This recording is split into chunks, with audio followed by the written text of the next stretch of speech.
जी नमस्कार, मेरा नाम सनी श्रीवास्तव। स्वागत आपका टीचर्स अड्डा 24/7 के यूट्यूब चैनल पे। देखिए, आपको पता है कि बिहार के अंदर अभी जो है वो क्या आ गई है, एस्टेट का नोटिफिकेशन इशू हुआ है। ठीक, अब जैसे आप सीटेट देते हो तो सीटेट में क्या होता है कि आप दो लेवल पे देते हो, फर्स्ट टू फिफ्थ और सिक्स टू एट्थ। इसी तरह बिहार में क्या होता है, बीटेट होता है। सिंपल लैंग्वेज में समझिए, बीटेट आपका जो है वो वन टू फिफ्थ पे और सिक्स टू एट्थ लेवल पे होता है। ठीक है, पर उसके ऊपर के जो लेवल है यानी 9, 10, 11, 12, उसके लिए आपको एस्टेट चाहिए होता है बिहार के अंदर। अगर आप वर्ग 9 और 10 के टीचर बनना चाहते हैं, ठीक है, और अगर आप वर्ग 11 और 12 के टीचर बनना चाहते हैं तो आपको ये परीक्षा क्या करनी होती है, पास करनी होती है। ये पात्रता परीक्षा है जो आपको क्या करनी होती है, पास करनी होती है। ठीक, अब वर्ग 9, 10 की अगर बात करें तो इसमें आपकी जो भाषाएं होती हैं, आपकी जो भाषाएं होती हैं वो क्या करती हैं, कार्य करती हैं। ठीक, तो भाषा पर आपसे और साथ ही साथ विषय, तो विषय की अगर बात की जाए तो विषय में आपका क्या क्या हो जाता है बेटा, तो विज्ञान विषय के लिए होता है।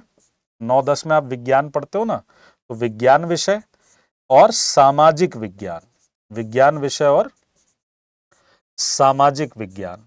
ठीक, तो इस सामाजिक विज्ञान के ऊपर मैं आपसे बात करने वाला हूं कि एस्टेट में सोशल साइंस, एस्टेट में सोशल साइंस में कौन लोग इसका फॉर्म भर सकते हैं और क्या उसके अंदर परिस्थितियां बनेंगी। ठीक, तो अभी थोड़े दिन पहले आपको पता है कि इसका जो है वो क्या आया था, नोटिफिकेशन आया था। ठीक है, जिसके अंदर कहा गया कि ये जो पात्रता परीक्षा है 2023 में, उसमें ये बात बताई गई। ठीक, और इसमें कहा गया कि एमसीक्यू सवाल आएगा और इस एमसीक्यू के क्वेश्चन में हर एक प्रश्न का एक सवाल होगा, नेगेटिव मार्किंग नहीं होगी। पहली बात तो आप ये समझ लीजिए।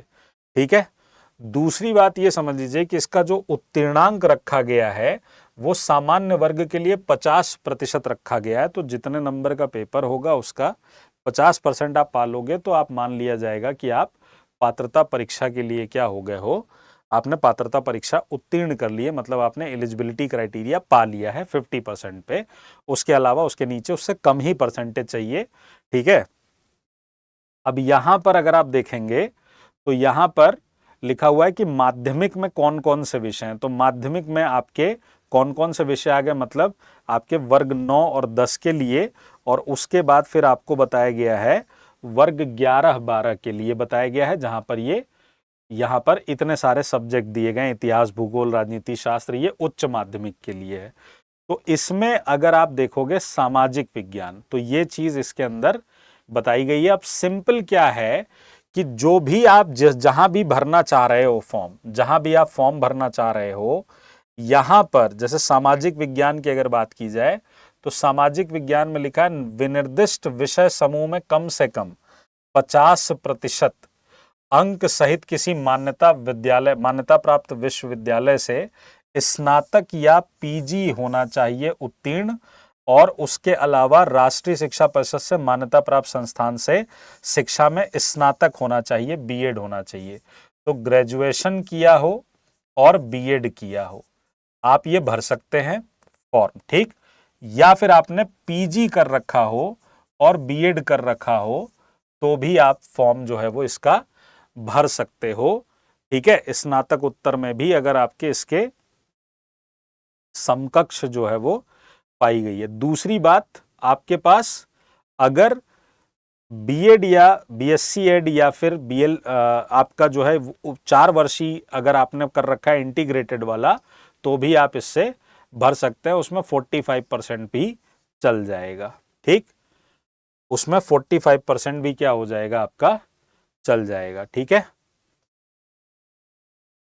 अब सोशल साइंस की अगर मैं स्पेशली बात कर लूं तो सोशल साइंस में ये रहा, ये देखो। ठीक है, सोशल साइंस में ये रहा। तो सोशल साइंस में क्या बात बोली गई है?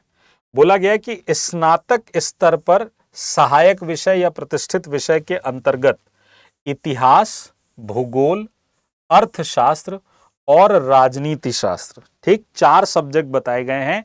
इतिहास, भूगोल, अर्थशास्त्र और राजनीति शास्त्र में से किसी 2 विषय में उत्तीर्ण हो, जिसमें अनिवार्य रूप से एक विषय इतिहास या भूगोल अवश्य हो। अगर आपने प्राचीन इतिहास की पढ़ाई की है तो वो हिस्ट्री के समकक्ष ही क्या होगा, माना जाएगा। तो जैसे ही हम सोशल साइंस पे बात करते हैं तो कौन लोग सोशल साइंस भर सकते हैं? तो सोशल साइंस वो लोग भर सकते हैं, अब पहली वाली बात छोड़ दीजिए, आपने ग्रेजुएशन किया हो प्लस आपका बीएड हो, लेकिन जैसे ही हम इसमें एसएसटी की बात करते हैं तो एसएसटी में फॉर्म भरने के लिए आपने हिस्ट्री, पॉलिटी, ज्योग्राफी या इकोनॉमिक्स में से कोई 2 पढ़ा हो, कोई 2 विषय पढ़ा हो, जिसमें से एक विषय हिस्ट्री या ज्योग्राफी होना चाहिए।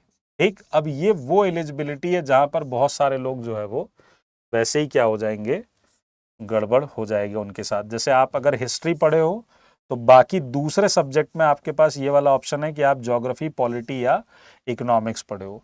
अगर आपने ज्योग्राफी पढ़ा है तो दूसरे सब्जेक्ट में आपके पास ये ऑप्शन है कि आपका पॉलिटी या इकोनॉमिक्स रहा हो, आप तभी ये फॉर्म क्या कर पाओगे, भर पाओगे। ये बात यहां पर सोशल साइंस के अंदर बताई गई है। ठीक, पेपर पैटर्न की अगर बात कर लें तो 150 नंबर का पेपर होगा, जिसमें 100 नंबर की आपकी एसएसटी आएगी और 50 नंबर में आपका पेडागोजी और ये सब चीजें पूछी जाएंगी।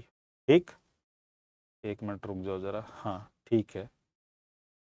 तो 150 नंबर का आपका पेपर होगा, 100 नंबर का आपका ये आएगा सब्जेक्ट और 50 नंबर का आपका क्या आएगा, अन्य दक्षता आएगी। ठीक, तो आपको कौन कौन से प्रमाण पत्र चाहिए उस पर हम लोगों ने पहले भी वीडियो में बात की थी। तो ये प्रमाण पत्र की संख्या है 15 नंबर पे। 10 का प्रमाण पत्र चाहिए, 12 का चाहिए, ग्रेजुएशन का चाहिए, अगर पीजी कर रखा है लगाना चाहते हैं तो उसका चाहिए, बीएड का चाहिए, अन्य शैक्षणिक योग्यता और अनुसूचित जाति जनजाति के उम्मीदवार के लिए आपको कास्ट सर्टिफिकेट चाहिए। अत्यंत पिछड़ा वर्ग और पिछड़ा वर्ग के उम्मीदवारों के लिए क्रीमी लेयर रहित अद्यतन प्रमाण पत्र। तो अगर आपका ओबीसी एनसीएल का आप बनवा रहे हो तो वो लेटेस्ट बना होना चाहिए। ठीक, पूरे भारत से कोई भी अप्लाई कर सकता है अगर आपका कॉम्बिनेशन बन रहा है तो। ठीक है, तो अगली वीडियो में चर्चा कर लेंगे कि जो लोग सोशल साइंस चूज करेंगे बिहार एस्टेट में, उनका पेपर पैटर्न आपको पता चल गया। 150 नंबर का 100 नंबर के सब्जेक्ट में क्या क्या पढ़ाई करनी होगी, कहाँ से पढ़ाई करनी होगी, मैं किस तरह उसमें आपकी तैयारी करने में मदद कर सकता हूँ, इन सारे मुद्दों पे अगले वीडियो में चर्चा कर लेंगे। ठीक, ध्यान रखिएगा अपना। जय हिंद, जय भारत, नमस्कार।